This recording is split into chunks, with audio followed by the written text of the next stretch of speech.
to the X's and O's Saturday football pregame show. Live at the College Football Hall of Fame, I'm Josh Williams alongside Doug Story, and we're your hosts for this morning, and we'll move into our first segment called Willy's First Take. And this take, we'll get to some news around the country and what's going on. And Doug, we're going to start out with Matt Barkley. He's trying to keep USC focused on California, not the rankings. But apparently, right now, Matt Barkley has figured out that he could help Southern California bounce back from a disheartening loss from Stanford with an unusual blast of bravado. The 13th-ranked Trojans, who are 2-1 right now, and 0-1 in Pac-12 play, they're going to look to save their season as they face California today for the 100th time. And perhaps Barkley, the four-year starter, known for his humility and pity, was just making sure everybody knows what's at stake for him. Pity? I think this guy's showing leadership, and his coach threw him under the bus a little bit. So I'm thinking that this kid realizes that it's a long season, and you're already talking about saving the season because they're playing for a national championship, and I understand that, but you can't go into a game thinking this is it. It's every Saturday. You never know what's going to happen by November. Just win this Saturday. I look for Matt Barkley to rebound in a big way. He is a leader. He's a quality athlete, and more important, he's a great quarterback. So I think bravado is a good word to use, and he should use it, and I think his teammates will respond. But you know what? Perfection right now is they have to realize is no longer a possibility for this USC Trojan team. Another loss will finish this preseason number one ranking in the country. Their title dreams will be pretty much gone if they lose. And they could end USC's Pac-12 championship hopes as well, because right now with a team like Stanford playing in that Pac-12, they're going to be looking to make a name for themselves. Forget about Luck leaving. These guys have moved past that, and that win against USC proved that they have moved past Luck leaving, and they're ready to go for a Pac-12 championship this year. So, and I don't think Barkley, didn't choose to go to the NFL draft to come back here and be a second-tier bowl team. That's definitely not what they're looking at. So one more loss, and I think they could be done. You possibly see it? Absolutely. I mean, hey, they're college kids. They could go in the tank, but they have weathered a lot of storms. They've gone through NCAA probations. They had two strong recruiting classes despite the fact that they had scholarship limits. And their leader is still taking snaps under center. So I don't see it. In fact, I see USC winning big today against Cal because Cal, they showed their stuff last week against Ohio State. They're not going to do it 2 weeks in a row. Well, we'll get to that preview later okay. on. I'm sorry. I didn't mean to jump the gun. But... Oh, no, you're all right. We'll talk more about that, and I think we'll be butting heads a little bit more. And speaking of butting heads, redshirt freshman quarterback Joel Stave will get his first start for Wisconsin on Saturday against UTEP. The Badgers coach Brett Bielema confirmed after practice on Thursday. Stave is going to be replacing Danny O'Brien in the second. He actually replaced him last week in the second half against Utah State. He went in and completed 2 of 6 passes for 15 yards and a 16-14 win. But Danny O'Brien, the transfer from Maryland, has completed 44 of 71 passes. He has 3 touchdowns and an interception in the past 3 games for Wisconsin, who are now 2-1. They lost to Oregon State on September 9th and have scored just 49 points this season. Growing pains offensively, no question about it. But Wisconsin's not hanging their hat on a quarterback play. They're hanging their hat on being consistent on offense. Getting a better rushing game might help this team a little bit. I mean, when you got a young quarterback, and we'll talk about that with Notre Dame, Michigan segment. When you got a young quarterback, you got to help him out. And young isn't being a redshirt freshman or a third-year junior. It's how many times you've been under center, under pressure when the bright lights are on. And Wisconsin, they've had a winner back there, quarterback, for 2 seasons with Wilson. He's gone. You're going to have some growing pains. Wisconsin needs to find identity offensively and remember who they are defensively. But is this the right call for Bielema to go ahead and say, Danny O'Brien, you're out? Well, I think he's trying to do what all coaches do, win on Saturday. And Brian Kelly does it here at Notre Dame. You just saw what happened with BYU on Thursday night. They brought in a freshman quarterback and got their only scoring drive.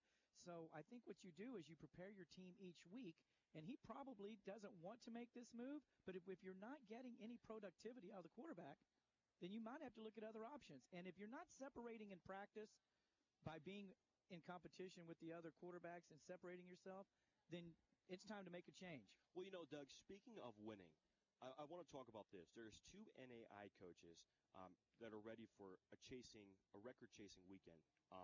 And I'm talking about Hank Bessiat and Kevin Donnelly, who are ready to this week to pursue win number 257.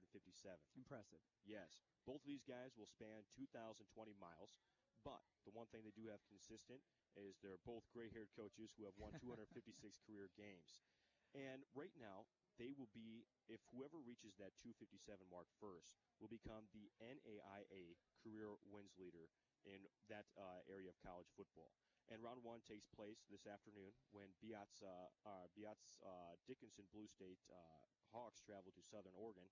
And round two begins 3 hours later when Donley in St. Francis will host Concordia on homecoming weekend. And so I think it's going to be pretty impressive.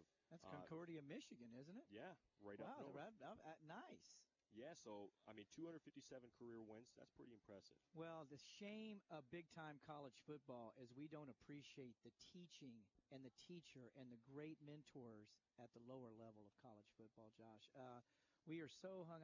If you said that to these people at the Hall of Fame right now, they'd say, why are you talking about these two coaches? If they're so good, why aren't they at a Division I school? You know what? Because they love what they're doing. They're successful. They're making a good living at it, and they're affecting young men's lives positively. So we don't give enough. I'm glad you gave that note. That's outstanding, and people should listen to. There's some great coaches at every level of sports. Oh, yes, absolutely. And I think that we do not give that enough credit because we're all about winning number one. We got to be number one. You know number what? One in the country. That's what Make the goal your life is. number one. Right. And, I want to point that out when you're talking about now all coaches are going to be great at the next level. Sometimes they belong where they belong.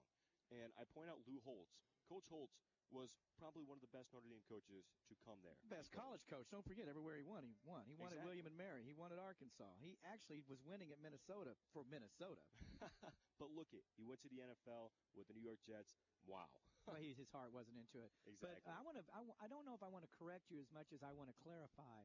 It's not that these coaches at the NAIA level, and if anybody's wondering what NAIA is, that literally is the lowest level of college football or college sports. My daughter played NAIA soccer. I don't like the word lowest, but that's what it is. You got NAIA, you got Division II, and you got Division I. But there's still kids that have to work hard, get in the weight room, and do all the things that all these D1 kids do at student athletes. It's not that the coaches cannot go to the next level. A lot of times they choose not to because they love their life.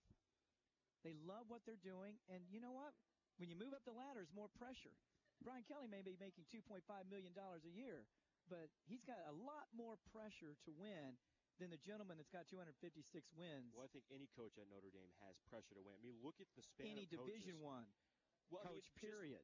Look at Notre Dame especially. I mean, these guys hold their coaches to a higher standard, I think, than any other Division I football school. I don't know about that. I think so. Well, I'll tell you what. You haven't lived in all the places I lived. You go live in Tulsa, Oklahoma for 8 years, and you don't think the coaches at OU that didn't get it done.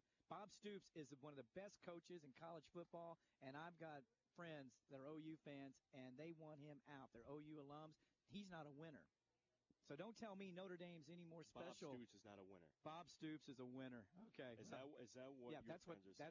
That's what OU alums say. A lot of them want him out because he's lost some big bowl games. They didn't win a national championship. Okay, well, you've got perspective. Fans don't. That's crazy. that to me is absolutely And speaking wild. of crazy, right now, we've got a really strong shower coming out. This is going to happen all day, people. If you're going to the stadium tonight, you better have your rain gear because it's going to be off and on showers. I wouldn't want to be outside right now. I would not. I like being inside the College Football Hall of Fame with Josh Williams. All right, and we're going to move on a little bit and talk Please about. do. We'll talk about Nick Saban. Speaking of good Division I college football coaches. Good. How about you could actually use the word great. We overuse that word, but for him, he's a great college football coach. All right, and Bama is going to be trying to avoid mediocrity against FAU this weekend. And I honestly think top-ranked Alabama really shouldn't be anywhere near its best or have to be anywhere near its best to beat the 50-point underdog Florida Atlantic on Saturday. But just don't tell Nick Saban that. The Crimson Tide coach doesn't want good enough to be deemed, well, good enough. This is what he said in a press conference on Thursday. He says, what we are trying to emphasize with our team is to demand more of themselves so that they can improve as a team and be the best that we can be and hopefully play our best when our best is needed. I sort of try to challenge our players to do that. It's human nature to get motivated when something bad happens. But why do you need one of those I told you so games? And honestly, he's right. Why do they? It's tough to get motivated. It's easy to get motivated when you're playing at LSU or Tennessee or Florida, but when you're playing the Sisters of the Poor or Florida A&M University, it's going to be tough. But you know what?